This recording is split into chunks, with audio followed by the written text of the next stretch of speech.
Barry, thanks for letting us into your garage, but one thing's quite obvious. Ford seems to be quite the dominant brand here. Well, I didn't think there was anything else available. When did the fascination and let's just say love of being a Ford fan begin? Early 80s, I guess, for me. Like the youngest of 6 brothers, and it filtered down. But then we all had a passion for motor racing as well. Always be seen on the back straight of Bay Park or on the hill at Pukekohe, cheering on our heroes. And who were your I'm heroes? glad you asked. The Andersons, Jacko, Bruce Anderson back in the day, the Pinepac XE Falcon, well, they had Falcons prior to that as well, but it was really the XE Falcon days. Did you ever meet the Andersons? And Andersons, I've become family friends with the Andersons. purely out of being a fan? Correct. So how does that work? Explain that. I think if you stalk someone long enough, they finally give in.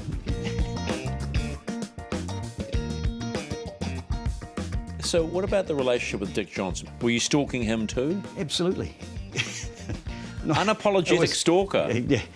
It's hard to call it stalking because it was very hard to actually keep track of what was happening back then because the TV coverage wasn't great. You know, I'm talking about Bathurst in the early 80s and that.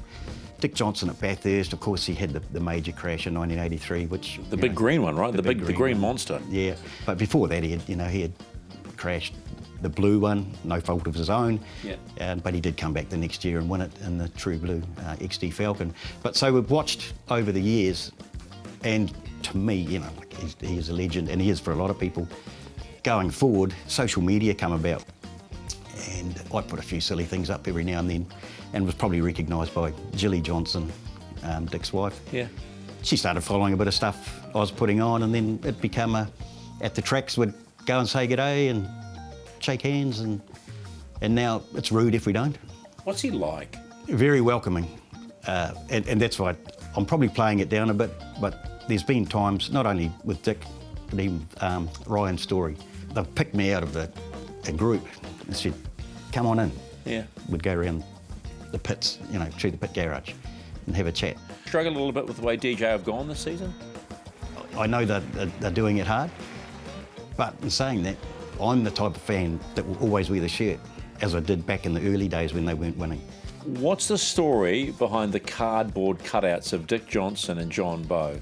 That was brought across on a plane from Melbourne by my best man for our wedding. That was basically behind Jackie and I at our wedding table. The new missus, was she happy about that? Oh, she knew I had it bad at that stage anyway, so...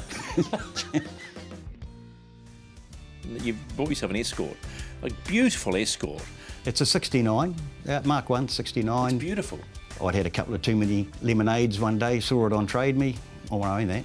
I've had V8 Falcons, I've had many Falcons over the years. This one just sits in the garage a bit easier. It's a bit easier to manoeuvre around. And it's something that Jackie has taken on board as well. Does she like it? She loves it, yeah. We actually did have one before we got married, and we had a GT version, and sold that back then, and the old story, geez, I let that go pretty cheap, but yeah. Can you handle 888 going to Ford? They have been Ford before, but we know they're really successful days as being a Holden/Chevy. Can you handle this? I can handle it. I won't be buying the merch. It'll still be this. Red and yellow, baby, all the way. You got it, 100%.